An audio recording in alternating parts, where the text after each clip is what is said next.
Bom dia aos irmãos e irmãs. Então vamos dar continuidade ao nosso estudo do livro do profeta Daniel.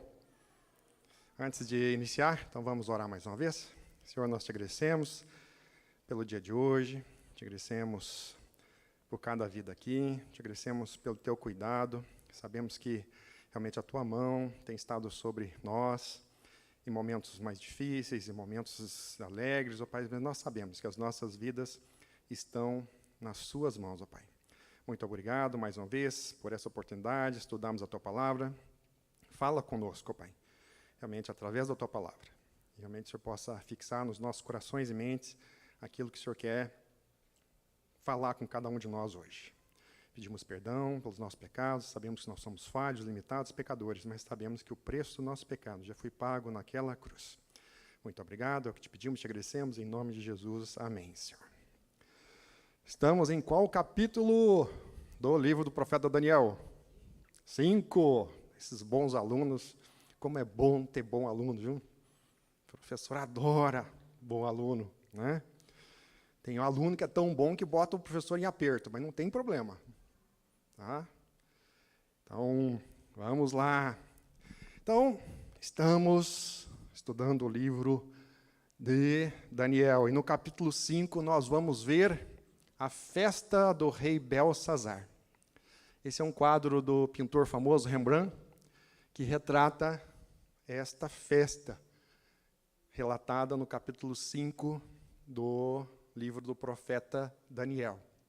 Então, nós vamos ver. Então, vamos ler o capítulo 5.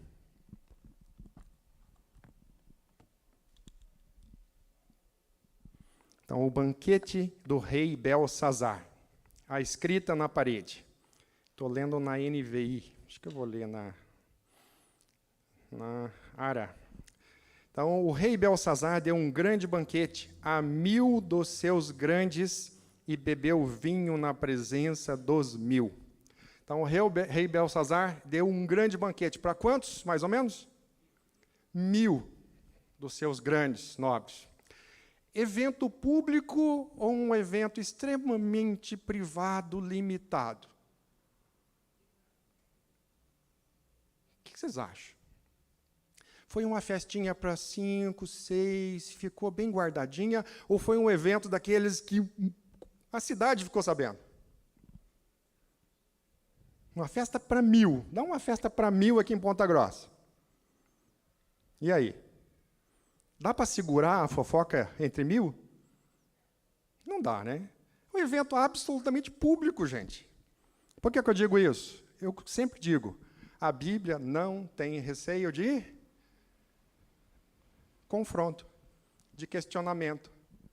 Nós estamos tratando de um evento, era um pequeno reino, um pequeno rei, um rei sem muita importância, de um pequeno país. Era isso? Era? Era um pequeno reino, num pequeno país. Era qual reino? O maior reino e império da época. Dá para... Quem aqui, né? Eu acho que ninguém, talvez alguém. Cápsula do tempo, 50 anos atrás. Ponta Grossa. Se a gente relatasse, olha, na cápsula do tempo, vamos inventar uma situação. Na cápsula do tempo, 50 anos atrás, foi feito, aí a gente fala uma mentira bem grande. Tem gente ainda viva que presenciou a cápsula do tempo, 50 anos atrás?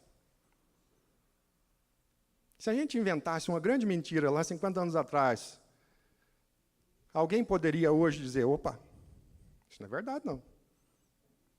Daria? Com certeza. Eu espero que nenhum de nós aqui abra a cápsula do tempo daqui a 50 anos. Calma, gente. Eu espero que Jesus volte antes. Não é que... Espero que ninguém aqui abra, que Jesus volte antes. Mas se a gente inventasse uma grande mentira, nós estamos falando do maior império da época, nós não estamos falando de um pequeno reinozinho, é dado o nome do rei. Evento público.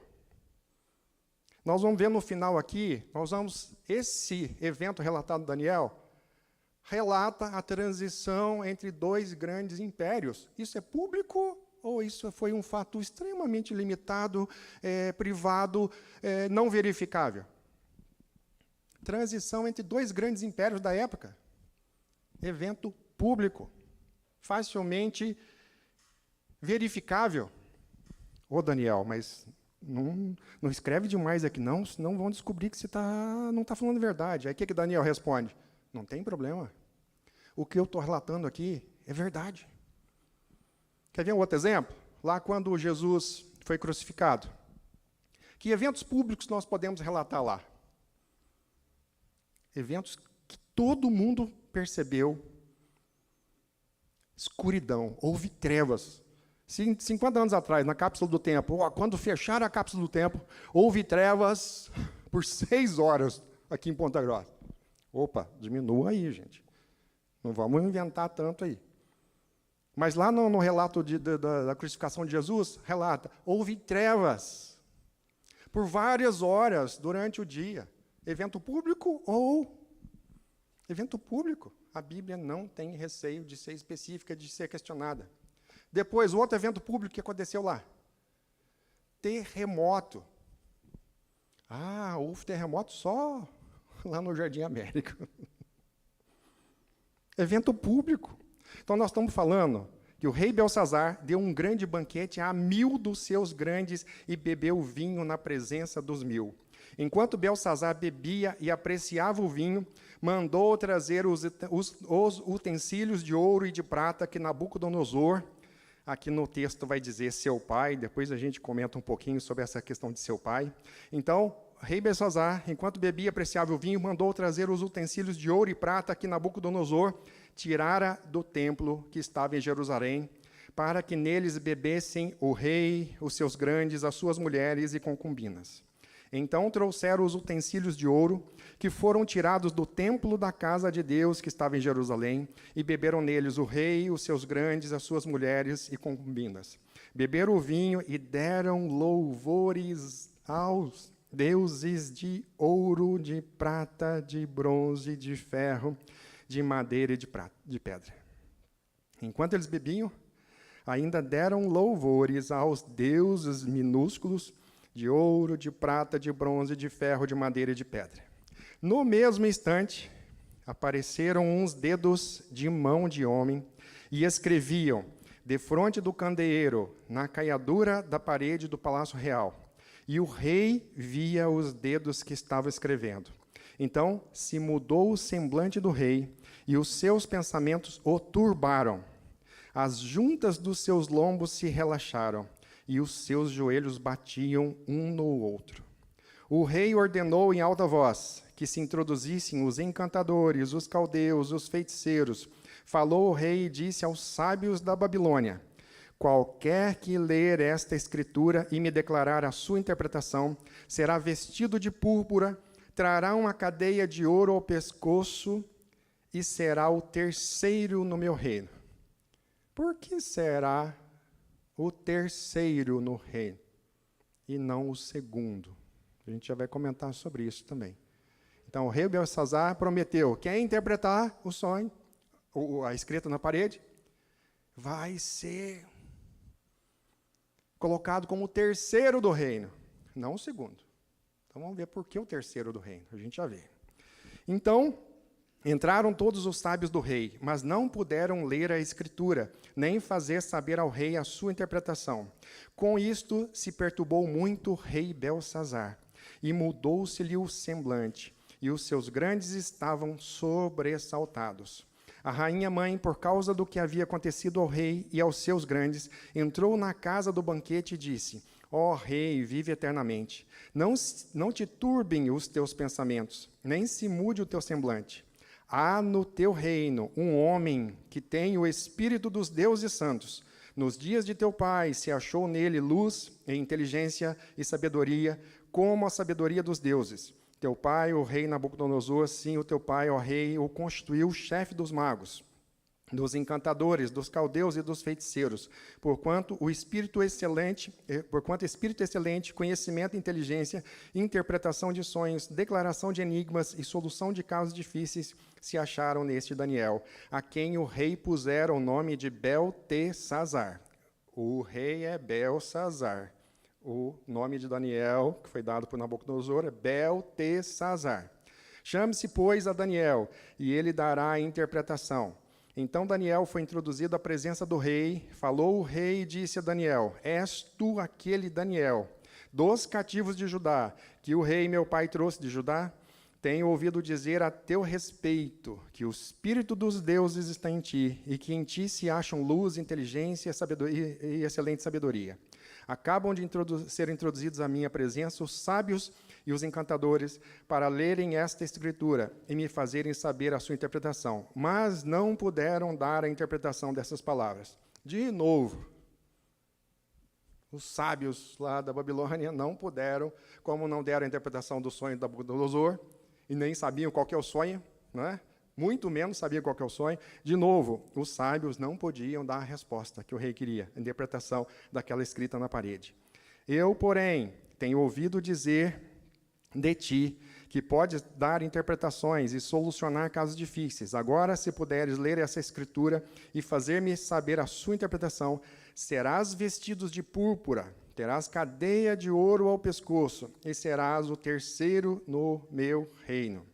Então respondeu Daniel e disse na presença do rei: os teus presentes fiquem contigo, e dá os teus prêmios a outrem. Todavia, lerei ao rei a escritura e lhe farei saber a interpretação. Ó rei, o Deus, o Altíssimo, deu a Nabucodonosor, teu pai, o reino e a grandeza, a glória e majestade. Por causa da grandeza que lhe deu, povos, nações e homens de todas as línguas tremiam e temiam diante dele. Matava a quem queria, e a quem queria deixava com vida. A quem queria exaltava, e a quem queria abatia. Quando, porém, o seu coração se elevou, e o seu espírito se tornou soberbo e arrogante, foi derribado do seu trono real, e passou dele a sua glória. Foi expulso dentre os filhos dos homens. O seu coração foi feito semelhante ao dos animais, e a sua morada foi com os jumentos monteses. Deram-lhe a comer erva como aos bois, e do orvalho do céu foi molhado o seu corpo, até que conheceu que Deus, o Altíssimo, tem domínio sobre o reino dos homens, e a quem quer que constitui sobre ele. Esse evento de Nabucodonosor, público ou um evento extremamente confidencialzinho ali? O que vocês acham? Público, o grande rei. Cadê o grande rei? Nós não estamos falando de um pequeno reino. Nós estamos falando do maior império da época. Ô, Daniel, mas não fala isso, que vão descobrir. Não, não tem problema. Eu estou relatando o que aconteceu. O livro de Daniel circulou naquela época. Alguém poderia dizer, opa, isso não, nunca aconteceu isso com Nabucodonosor, o grande Nabucodonosor. Evento público. Daniel não tem receio nenhum de ser específico. Então, tu, Belsazar, que é seu filho, não humilhaste o teu coração, ainda que sabias tudo isto. Olha o versículo 22. O Daniel falando, tu, Belsazar, que é seu filho, não humilhaste o teu coração, ainda que sabias tudo isto. Belsazar tinha conhecimento dos fatos que ocorridos com Nabucodonosor. Mas ele não deu atenção para aqueles fatos. E te levantaste contra o Senhor do céu, pois foram trazidos os utensílios da casa dele perante ti, e tu e os teus grandes, e as tuas mulheres, e as tuas concubinas bebeste vinho neles. Além disso, deste louvores aos deuses de prata, de ouro, de bronze, de ferro, de madeira e de pedra, que não veem, não ouvem, e nem sabem, mas a Deus, em cuja mão está a tua vida, e a todos os teus caminhos, a ele não glorificaste. Os utensílios foram levados do templo em Jerusalém, porque o rei poderoso Nabucodonosor foi lá e saqueou com força. Foi isso? O que nós vimos na primeira aula? Por que os utensílios foram levados? Porque Deus entregou. E sabe por que Deus entregou? Nós já falamos isso também. O povo de Deus naquela época estava confiando no templo. O reino do norte de Israel tinha caído perante a Síria 100 e poucos anos antes, 722. Só que o Reino do Norte não tinha Jerusalém, não tinha o templo. E o Reino do Sul, em 606, estava confiando no templo. Eles diziam o seguinte: enquanto nós tivermos o templo, enquanto as ofertas estiverem sendo feitas, os sacrifícios feitos, Deus não vai mexer conosco. E Deus mostrou: religiosidade não garante nada. Eu quero é vida. E Deus permitiu que os utensílios do templo fossem levados. E mais tarde, na terceira invasão, permitiu que o templo e Jerusalém fossem destruídas completamente. Porque Deus está dizendo: não é o templo que garante a proteção para vocês. Sou eu. Enquanto vocês confiarem em religiosidade. Eu estou na igreja, eu estou protegido, eu estou na igreja, eu venho na igreja todo domingo. Eu até tenho a Bíblia aberta lá no Salmo. E Deus está dizendo: não é isso que garante. Então, os utensílios não foram saqueados por Nabucodonosor, eles foram entregues. O reino de Judá foi entregue por causa do pecado. Então, aqui, Deus em cuja mão está a tua vida e todos os teus caminhos, a ele não glorificaste. Belsazar, você deu glórias a deuses que não falam, que não ouvem, deuses falsos. Você profanou os utensílios do templo. Você desafiou o Deus verdadeiro. E você não deu glória ao Deus verdadeiro. Então, da parte dele foi enviada aquela mão. Então, Daniel falando, então, da parte de Deus foi enviada aquela mão que traçou essa escritura.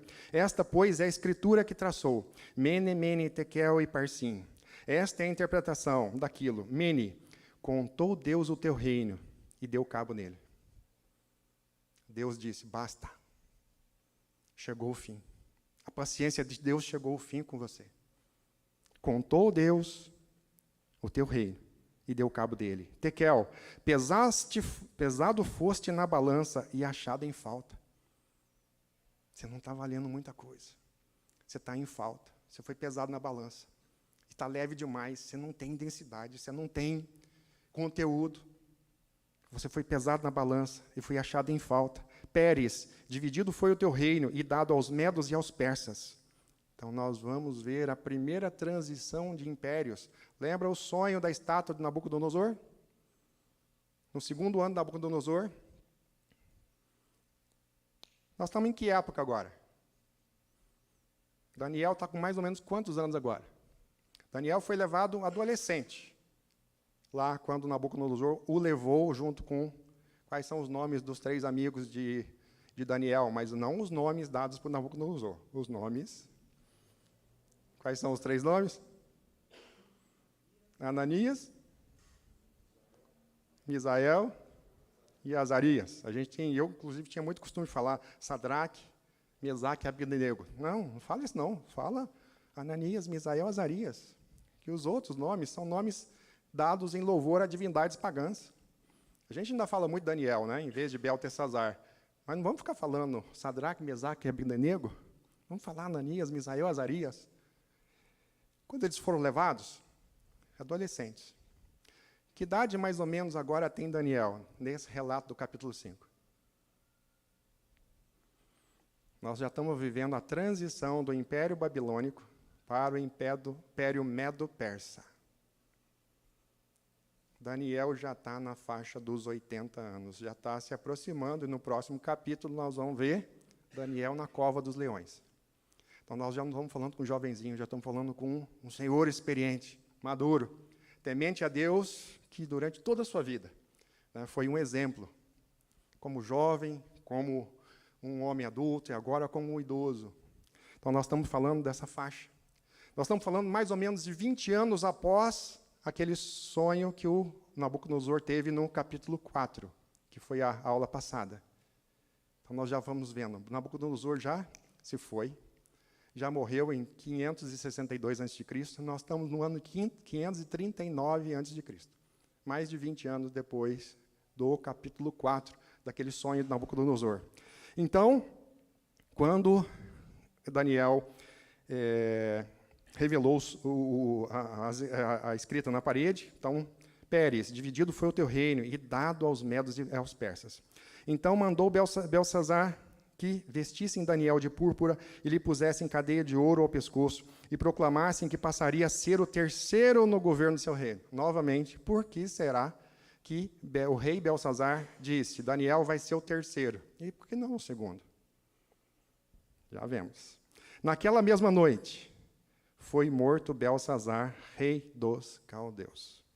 E Dario, o Medo, com cerca de 62 anos, se apoderou do seu reino. Novamente eu fico impressionado. Daniel escreve, quem que entrou lá e invadiu? Dario, o Medo. E ainda fala, com cerca de 62 anos. Eu fico realmente impressionado de como a Bíblia não tem receio de ser específica. Não tem receio. Inclusive, a identidade desse Dario aqui é motivo de alguma dúvida. Mas já vamos ver o que nós vamos interpretar. Então, vamos lá. Nós estamos falando do Império Babilônico. Onde que fica o Império Babilônico hoje? Mais ou menos ali no Iraque, aqui, não vou conseguir apontar na... Então, está lá na Mesopotâmia, né? Ali a gente vê o crescente fértil, que é civilizações que cresceram no entorno dos rios, né? Então, o rio Nilo, ali no Egito, à esquerda, e o rio Tigre e Eufrates, ali na Mesopotâmia. Estamos falando daquela região da Mesopotâmia ali. Então, ali, ó, aquela seta vai indicar mais ou menos a região da cidade de Babilônia, atualmente Iraque. Agora está ficando famosa essa região. Novamente, essa região está ficando famosa. Por quê? Nós temos ali o Golfo Pérsico e temos os Emirados Árabes, que está lá no círculozinho. E lá, nos Emirados Árabes, nós temos Dubai. Todo mundo quer ir para aquela região agora. Dubai. Tem Doha também no Catar, tá ali. Então, essa região está ficando muito famosa, do Golfo Pérsico, atualmente. Né? Então, rei Nabucodonosor, sede do Império Babilônico, atual Iraque. Nabucodonosor conquista Judá em 606 a.C. E ele falece em 562 a.C. O Nabucodonosor, o grande, reinou em torno de 43 anos. Então, nós estamos mais de 20 anos após o relato lá, mais ou menos 20 anos após o relato do sonho de Nabucodonosor, do capítulo 4 da aula passada. Tá? Então, já estamos com outro rei. Então, lá no capítulo 2, nós vemos a descrição da estátua. No segundo ano do reinado de Nabucodonosor, ele teve aquele sonho que Daniel interpretou. Além de falar qual que é o sonho, ainda interpretou. E a gente viu que, primeiro, cabeça de ouro era o próprio Nabucodonosor, o rei que estava acima da lei. E depois Daniel disse, depois do teu reino, depois do Império Babilônico, virá um outro reino, peito e braços de prata. No final do capítulo 5, nós estamos vendo a transição de reino. Já é o segundo reino relatado. Na direita a gente pode ver, então, é o reino Império Medo-Persa. Ciro o Grande e Dario, o seu general, tomam a cidade de Babilônia. Depois do Medo-Persa, a gente vê Alexandre o Grande e, finalmente, o Império Romano, que é o quarto. Né? Mas hoje vemos a transição do Império Babilônico para o Império Medo-Persa. Então, nós estamos falando no ano de 539 a.C. Okay?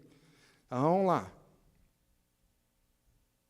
Ali, ó, a gente pode ver em verde o Império da Pérsia e a Média, Império Medo-Persa. Ciro o Grande conquista primeiro a Média, né? Império Medo, e unifica Medo-Persa, e depois invade a Babilônia. Ciro o Grande, nesse capítulo 5 de Daniel. Então está lá, a famosa festa de Beltesazar.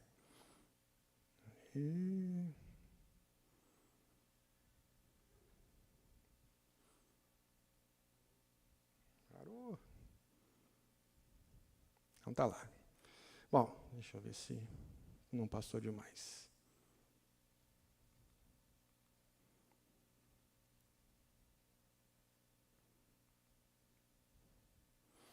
com atraso aqui.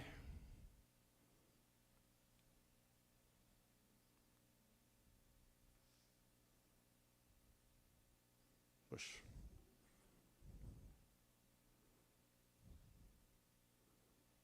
Estamos precisando trazer um cabo aqui para frente para ficar mais fácil.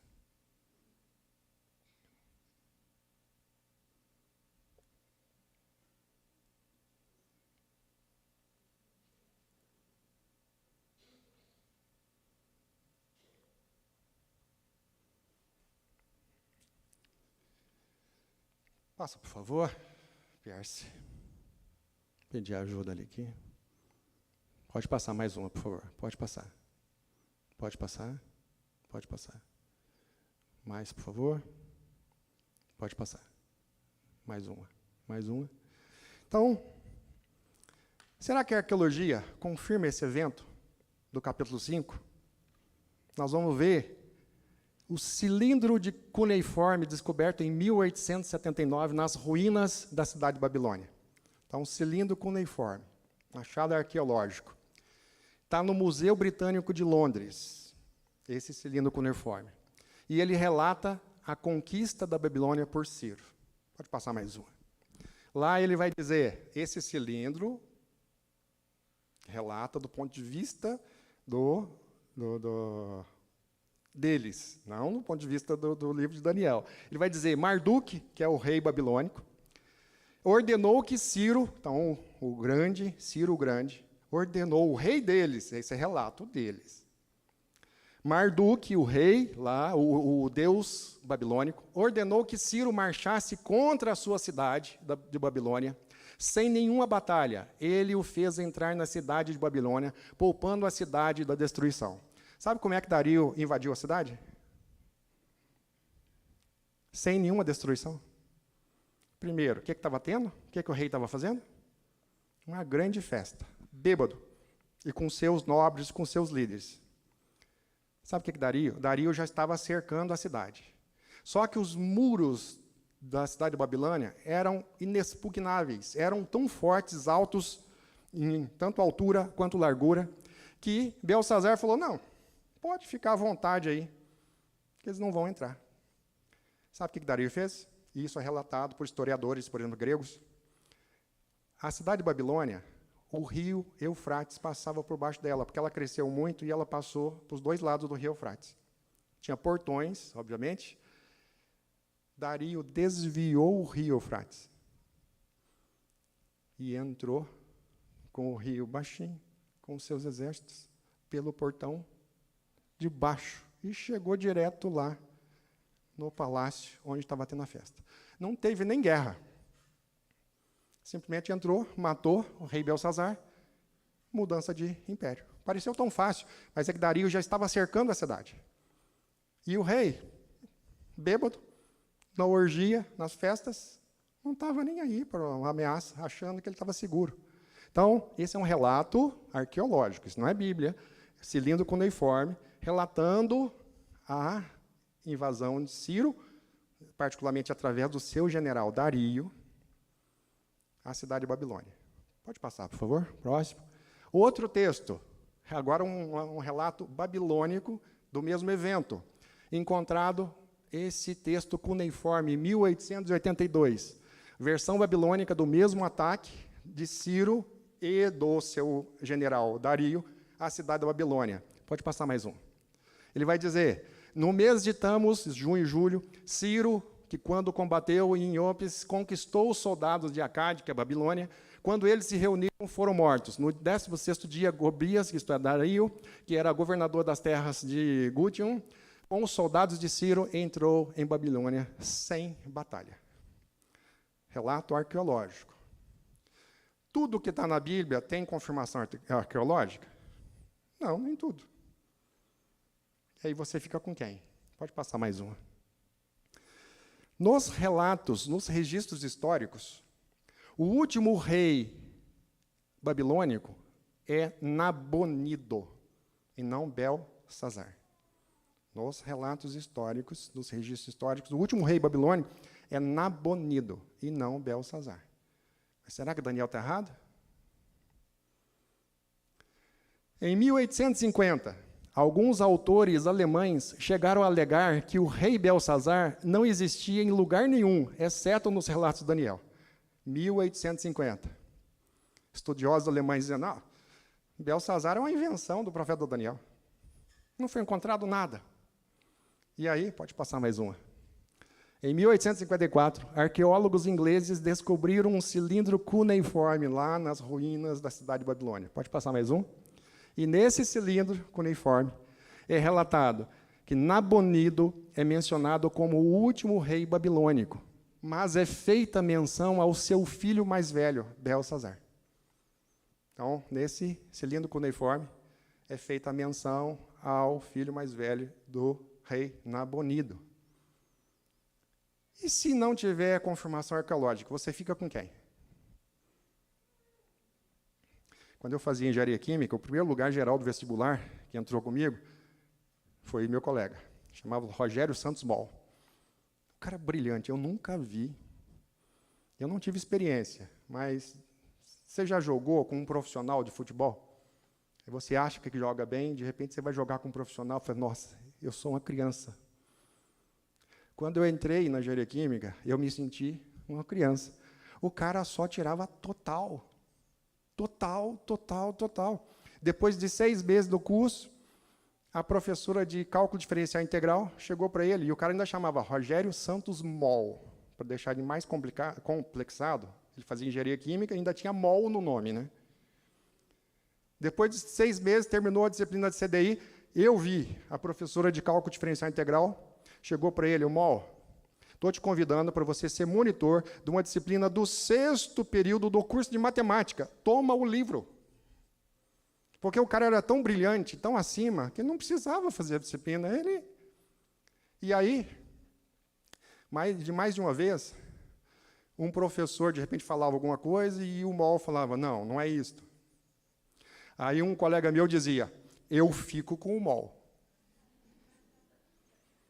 A questão é, se a Bíblia disser uma coisa e não tiver confirmação arqueológica, você fica com quem? Eu fico com a Bíblia. Pode ficar com a Bíblia. Se tiver, beleza. Se não tiver, fica com a Bíblia. Pode ter certeza. Pode passar mais uma, por favor? Então, vou usar esse comentário bíblico aqui, que é muito bom, o reverendo Hernandes sempre usa. Comentário Wiersbe, excelente. Também usei bastante esse atlas bíblico aqui. Quem quiser emprestado, pode. Nem sempre há concordância, mas passa mais uma, por favor. Entre os capítulos, então, o comentário bíblico Wiersbe vai dizer, entre os capítulos 4, que é o sonho da árvore, do Nabucodonosor, e o capítulo 5 do livro de Daniel, decorre um período de cerca de 20 anos. Nabucodonosor já está morto. Já é outro rei. Nabucodonosor sai de cena, e aí, de acordo com Wiersbe, um filho o sucede no trono, porém governa por apenas alguns anos e é morto pelo cunhado. Por sua vez, este cunhado governa por 4 anos, mas morre em batalha. Pode passar. Os 2 próximos reis ocuparam o trono por um breve espaço de tempo. O segundo desses foi Nabonido. Na verdade, de acordo com Wiersbe, Nabonido era genro de Nabucodonosor e foi casado com a viúva de um dos reis, provavelmente casado com uma das filhas de Nabucodonosor. Nessa época, Nabonido era o rei do Império Babilônico. De acordo com Wiersbe, Nabonido era o rei do Império Babilônico. E o seu filho Belsazar era rei da cidade da Babilônia. Isto explica porque Daniel foi designado como terceiro. O rei Nabonido, por algum motivo, ele não ficava na cidade de Babilônia, ele ficava em outra região. Pode ser por questões comerciais, tem versões também por causa de enfermidade, não temos certeza. Mas Nabonido, então, não ficava. E quando ele não estava na cidade de Babilônia, o seu filho Belsazar assumia o comando. Por isso, Belsazar disse 2 vezes no capítulo 5 que ele faria, quem revelasse a Escritura, o terceiro no rei, e não o segundo. Primeiro era o Nabonido, segundo era o próprio Belsazar, então, terceiro no reino. Então, essa versão é coerente com esta explicação. Pode passar mais um? Então, reverendo Hernandes Dias, que a gente está seguindo, vai dizer, rei Belsazar, morreu sem estar preparado. A gente vê no livro do profeta Daniel várias oportunidades que Deus deu a Nabucodonosor. E o próprio pastor Hernandes diz, Nabucodonosor se converteu. Ele foi alcançado. Depois de passar por muita coisa, primeiro Deus concedeu um privilégio para ele, da revelação da estátua. Depois precisou, lá no capítulo 4, ele ter aquele sonho da árvore e ter que pastar, comer capim, literalmente. E depois voltou-lhe o entendimento e ele reconheceu. Essa é a grande essência do livro de Daniel. Que Nabucodonosor, o grande rei Nabucodonosor, reconheceu quem é o Deus verdadeiro e quem está no comando. Quem que deu o reino para Nabucodonosor? O próprio Deus, está escrito lá. Quem está dando o reino para Ciro e para o seu general? Então Ciro vai ser o grande rei de todo o império.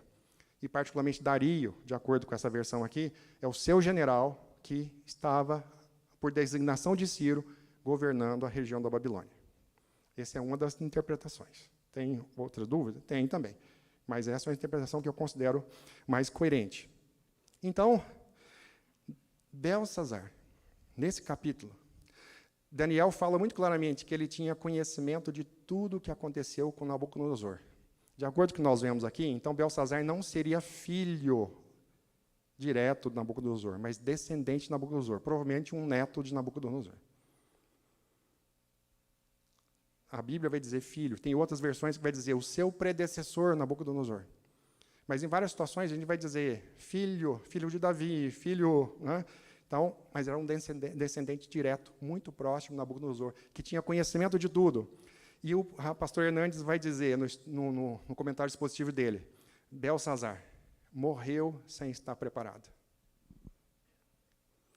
Para Nabucodonosor, Deus foi dando chances, tinha um propósito, e ele foi alcançado. Já o filho dele morreu, o seu descendente, filho ou neto, morreu sem estar preparado. E aí o reverendo Hernandes disse, há uma linha invisível que separa a paciência de Deus da sua ira. Há uma linha invisível, que você não sabe até onde vai. A paciência de Deus da sua ira. Os utensílios foram levados por Nabucodonosor por permissão, o próprio Deus entregou.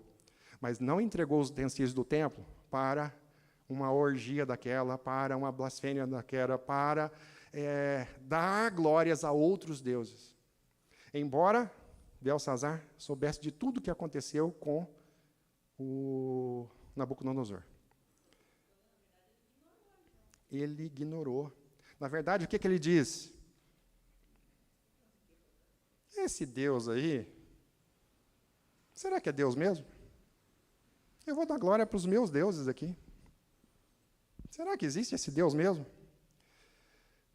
Reverendo Hernandes diz, não há caminho especial que conduza para o inferno. Ele diz, não tem um caminho específico que conduza para o inferno. É só continuar. É só tocar a vida. Não há caminho especial. Um homem, Belsazar, um homem que desperdiçou todas as oportunidades. Um homem que teve acesso a intervenções miraculosas de Deus. Os amigos de Daniel na fornalha, a própria situação lá da revelação da estátua, questão do Nabucodonosor, que foi realmente comer capim, depois foi restaurado o seu reino, quando reconheceu a grandeza do Deus verdadeiro, quando voltou ao entendimento. Belsazar, um homem que desperdiçou todas as oportunidades. Stuart diz que Belsazar foi um homem que viu Deus tratando de modo pessoal com alguém próximo a ele.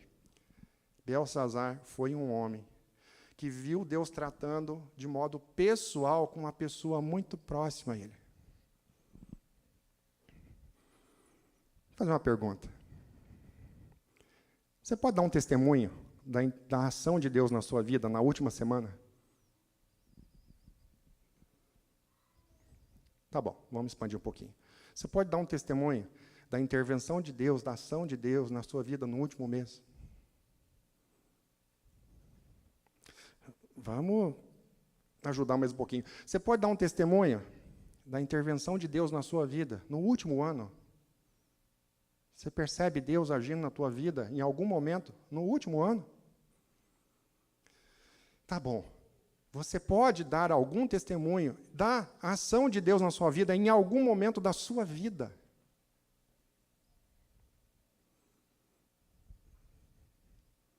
Muitas vezes, nós estamos próximos de pessoas tementes a Deus, que têm intimidade com Deus. Nós estamos na igreja, porque os nossos pais frequentam a igreja. E muitas vezes, nós estamos distantes de Deus. É um Deus que não faz muita diferença na nossa caminhada. Não porque Deus não possa fazer algo, é porque nós estamos distantes dele. Belsazar foi um homem que viu Deus tratando de modo pessoal com alguém muito próximo a ele. De repente, nós estamos vendo Deus agir na vida do nosso cônjuge, do nosso filho, do nosso pai, do nosso irmão do lado, e a gente está só ouvindo falar de outros que têm experiência com Deus. Será porque é Deus que não age? Ou que não existe o Deus? Ou será que nós não estamos longe demais desse Deus? Então, Belsazar, um homem que desperdiçou todas as oportunidades para conhecer o Deus verdadeiro. Um homem que se entregou aos prazeres carnais à beira da morte. Então, na festa dele lá, na beira da morte, e obviamente ele nem imaginava que estava à beira da morte, se entregando aos prazeres carnais. O império estava caindo e o rei estava banqueteando. Sabe o que acontece com muita gente? Está banqueteando. E não percebe que a vida está chegando ao fim. Que a gente nunca sabe qual que é o momento que a paciência de Deus vai chegar ao fim. E muitas vezes nós estamos dentro de igreja assim. O império estava caindo e o rei estava banqueteando. Muitas pessoas também não se apercebem do risco que correm. Estão à beira da morte, nas barras do juiz de Deus e continuam anestesiadas pelos seus pecados. Vamos continuar, vamos tocando. A paciência de Deus é muito grande, muito grande, muito grande. Era uma festa dos excessos, da embriaguez desavergonhada, onde as pessoas se entregavam à bebedeira, perdiam totalmente o bom senso. E, além disso, o mais grave, em quarto lugar, o rei promove uma festa de profanação das coisas sagradas. O que nós somos? Lá, Paulo fala, o que nós somos? Em termos do Espírito Santo. Nós somos templo do Espírito Santo. E quando nós entregamos ao pecado? Se Deus, a ira de Deus veio com um rei que usou os utensílios consagrados para o templo, para a glória de deuses falsos, para pecado, o que passa na cabeça de Deus? Quando nós, consagrados, que somos templos do Espírito Santo, estou falando daqueles que foram alcançados, e nós nos entregamos ao pecado, a imoralidade sexual e tantas outras. O que será que passa na cabeça de Deus? Um vaso consagrado, vaso de barro, como diz a Bíblia, vaso de barro, mas templo do Espírito Santo. Será o que Deus, qual que é o olhar de Deus quando você, que é templo do Espírito Santo, se entrega deliberadamente ao pecado? Nós precisamos tomar cuidado com isso. Até onde vai a paciência de Deus? Um homem que foi, então, que zombou de Deus, profanar as coisas de Deus é um grave pecado. Usar os vasos do templo consagrados para o culto ao Senhor, numa festa profana, num bacanal, foi uma terrível ofensa à santidade de Deus. Então, o rei Belsazar estava zombando de Deus ao escarnecer das coisas de Deus. Então, o rei coloca os vasos do templo nas mãos de seus convidados e lidera uma orgia. Então, além de profanar as coisas de Deus, o rei ainda usa os vasos do templo para louvar as suas falsas divindades. E chegou o fim da paciência de Deus. Só que a paciência de Deus também pode chegar ao fim conosco quando a gente se entrega ao pecado. Não em termos de perda de salvação, como bons presbiterianos, Mas não podemos brincar com Deus. Lá em Romanos 2,4 diz algo fantástico. A bondade de Deus nos conduz ao arrependimento. Por que que o filho pródigo voltou para casa?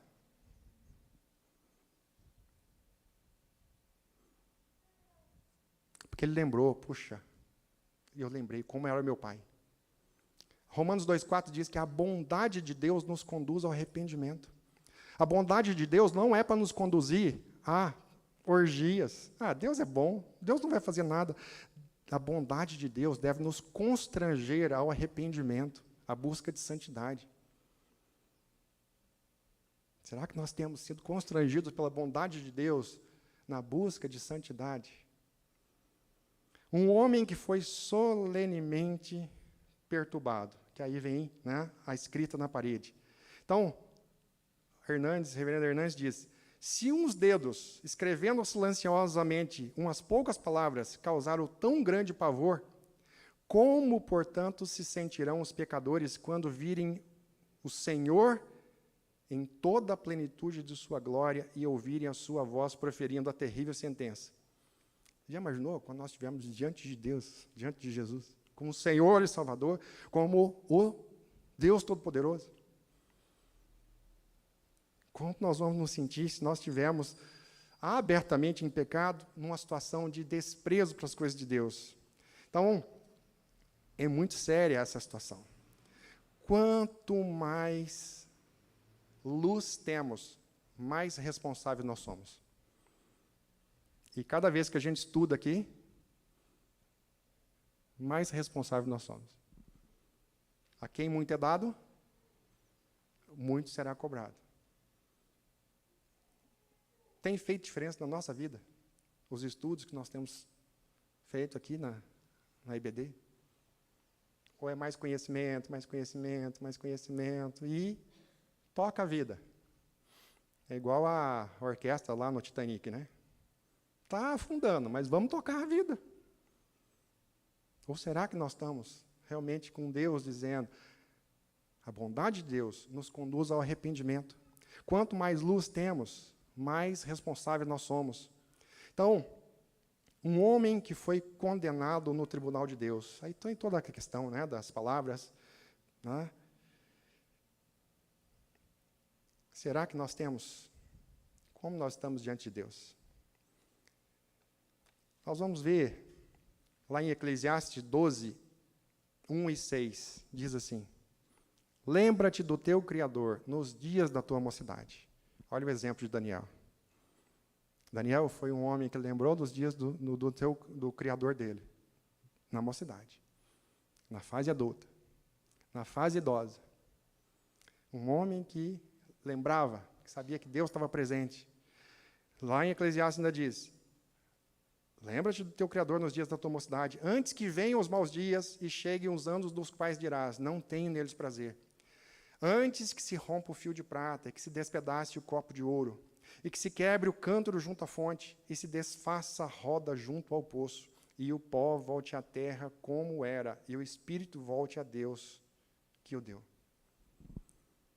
Lá em Isaías 9,6, vai dizer, porque um menino nos nasceu, um filho se nos deu, o governo está sobre os seus ombros, e o seu nome será Maravilhoso Conselheiro, Deus Forte, Pai da Eternidade, Príncipe da Paz.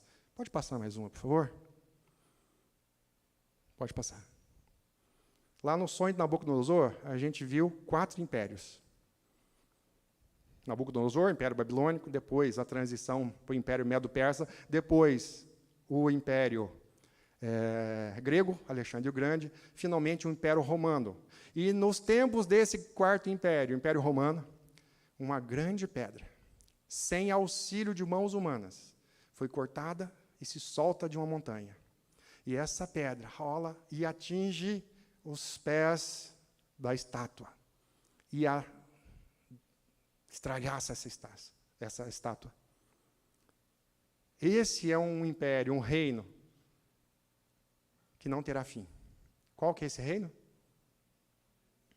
É o reino de Deus. O que aconteceu nos tempos do Império Romano? Quem que veio? Jesus. Qual que é o tema central da Bíblia? Jesus. Velho Testamento, ele virá. Novo Testamento, ele veio. O restante do Novo Testamento, ele vai voltar. Ele veio humilde. Quando ele voltar, vai voltar como o Senhor em toda a sua glória.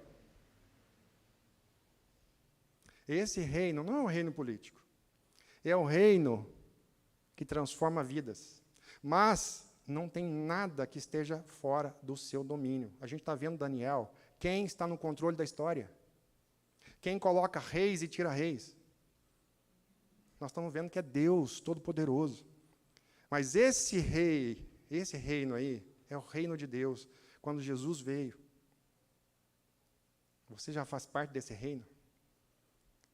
Sabe qual foi a maior perda do rei Belsazar? A maior perda do rei Belsazar não foi a perda do Império Babilônico. A maior perda de Belsazar foi a perda do reino de Deus. E muita gente está preocupado com tanta coisa nessa vida aqui. E, de repente, a gente está perdendo o reino de Deus. Esse reino veio. E olha o que diz, então, Isaías 9,6, porque um menino nos nasceu, um filho se nos deu, o governo está sobre os seus ombros. Quem governa esse universo? É Deus. O governo está nos seus ombros, maravilhoso, ele será chamado de maravilhoso conselheiro, Deus forte, Pai da eternidade, príncipe da paz. O que se mais busca por aí, paz, e agora a gente está vendo um outro conflito, agora, novamente, se acentuando lá naquela região que, tradicionalmente, existe muito conflito. Paz. Jesus é chamado de príncipe da paz. Por quê? Por que Jesus é chamado príncipe da paz? Uma vez, eu estava me formando na engenharia química, aí eu ouvi um rapaz perguntando para um outro colega, assim, eu não conhecia muito o rapaz, mas ele falou para ela, uma dica para a felicidade. O que você responderia? De uma forma bem direta, uma pessoa que te perguntasse, uma dica para a felicidade. O que você responderia? Bem direto, sem ficar fazendo muito discurso. Eu fiquei pensando vários anos como é que eu daria aquela resposta. A pessoa não perguntou para mim e eu não tinha liberdade para chegar e entrar na conversa. Se alguém te perguntar uma dica para a felicidade, eu vou dizer, olha, você precisa de paz interior. Aí a pessoa falou, mas como que você vai ter paz interior? Só tem um jeito. Se tiver paz com Deus. Aí a pessoa vai perguntar, mas como é que eu tenho paz com Deus? Como é que a gente pode ter paz com Deus? A gente era inimigo de Deus. Como é que a gente deixa de ser inimigo de Deus? Justificados, pois, lá em Romanos vai dizer, justificados, pois, mediante a fé. Temos paz com Deus, por meio de nosso Senhor Jesus Cristo. Por que Jesus é o príncipe da paz? Porque a paz verdadeira, a paz que excede todo entendimento, a paz que o mundo não pode dar e também não pode tirar, é a paz de Deus. E a paz de Deus só é possível através do sacrifício que Jesus fez naquela cruz. Porque lá ele pagou o preço do meu pecado, do seu pecado. E pela graça, nós já estudamos muito isso em Gálatas, pela graça, um favor não merecido, nós podemos ter novamente acesso a Deus. E nos tornamos, não, todos são filhos de Deus, certo? Não são? Todos são filhos de Deus, não são? Não são? Todos não são filhos de Deus? Gente, nossa, eu não sabia disso. Todos não são filhos de Deus? A Bíblia diz que não. Quem que é filho de Deus? Todos são criaturas de Deus. Filho de Deus, a todos quanto receberem Jesus Cristo como Senhor e Salvador, Deus deu o poder de se tornarem filhos de Deus.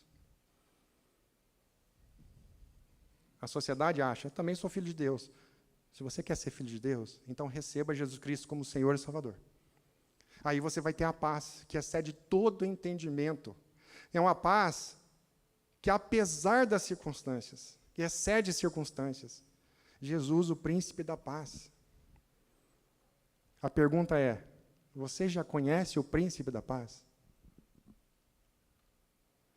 Mas cuidado, tem muito admirador de Jesus. Tem muito admirador de Jesus. Admirador de Jesus não é filho de Deus. Os servos, aqueles que se entregaram à sua vida, que reconheceram, eu preciso desse perdão, porque eu não tenho condição de me achegar diante de Deus com as minhas ações, com a minha bondade. Eu não tenho condição, porque eu vou ser pesado na balança e vou ser achado em falta. Todos nós, por melhores que nós formos, se formos pesados na balança, nós vamos ser achados em falta. Só que a grande notícia é que Jesus já pagou o preço do nosso pecado lá na cruz. E o que eu tenho que fazer? Aceitar, reconhecer, Senhor, eu reconheço o Senhor como meu Senhor e Salvador. Entrego a minha vida. E vale a pena ser servo desse Senhor, porque esse Senhor, Ele foi capaz de morrer na cruz por você e por mim. Que a vontade dEle é boa, perfeita e agradável. Tem tiranos cuja vontade não é boa, não é perfeita e não é agradável. Inclusive, nesse relato da invasão do rei, do grande Ciro, lá na Babilônia, há relatos arqueológicos que dizem o seguinte, que o povo soltou foguete. Por quê? Porque o rei Belsazar era terrível. Há relatos arqueológicos, não pode afirmar. Está nas mãos de um Deus que foi capaz de morrer por nós, cuja vontade é boa, perfeita e agradável, vale a pena. Porque um menino nos nasceu, um filho se nos deu, o governo está sobre os seus ombros, e o seu nome será maravilhoso conselheiro, Deus forte, Pai da eternidade, príncipe da paz. Lá em Mateus 1, 23 vai dizer, eis que a virgem conceberá e dará à luz um filho, e ele será chamado pelo nome de Emanuel. O que significa Emanuel? Deus conosco. O seu Deus é um Deus com você, é um Deus que faz parte da tua vida, na tua família, no teu trabalho, na escola, onde você estiver, na sociedade, aqui na igreja. Esse é um Deus que é Deus com você, que influencia as suas ações, pensamentos, decisões. Isaías 64, 5 diz algo fantástico, diz assim, que Deus sai ao encontro daquele que com alegria pratica a justiça. Deus sai ao encontro daquele que com alegria pratica a justiça. Daqueles que se lembram dele nos seus caminhos. Você se lembra de Deus nos seus caminhos? No teu negócio? Na tua família? No relacionamento com o teu cônjuge, com os teus filhos? Na hora de lidar com as tuas finanças? Na hora de lidar com as pessoas? Você se lembra dele nos seus caminhos? Deus é relevante para você no seu dia a dia? Ou é um Deus distante, que vive longe, lá no céu, sem se importar? Como aqueles deuses que não falam, que não ouvem, que não fazem nada. Tiago 4, de 5 a 10, vai dizer, ou supondes que em vão afirma a Escritura, é com ciúme que por nós anseia o Espírito. É com ciúme. Por isso que eu digo, nós somos vasos, embora vasos de barro, somos templos do Espírito Santo. Você já imaginou como Deus olha quando nós nos entregamos ao pecado? Se ele se indignou tanto com vasos, utensílios de ouro sendo utilizados para glória de outros deuses falsos, nós, quando nos entregamos ao pecado, é a mesma coisa que a gente está falando. Nós estamos dando glória a deuses falsos. Nós estudamos lá nos GPs vários deuses falsos. Muito sutis nas nossas vidas, vários deuses falsos. E quando nós nos entregamos a deuses falsos, nós, como vasos, templos do Espírito Santo, é com ciúme que Deus anseia, que o Espírito Santo anseia por nós.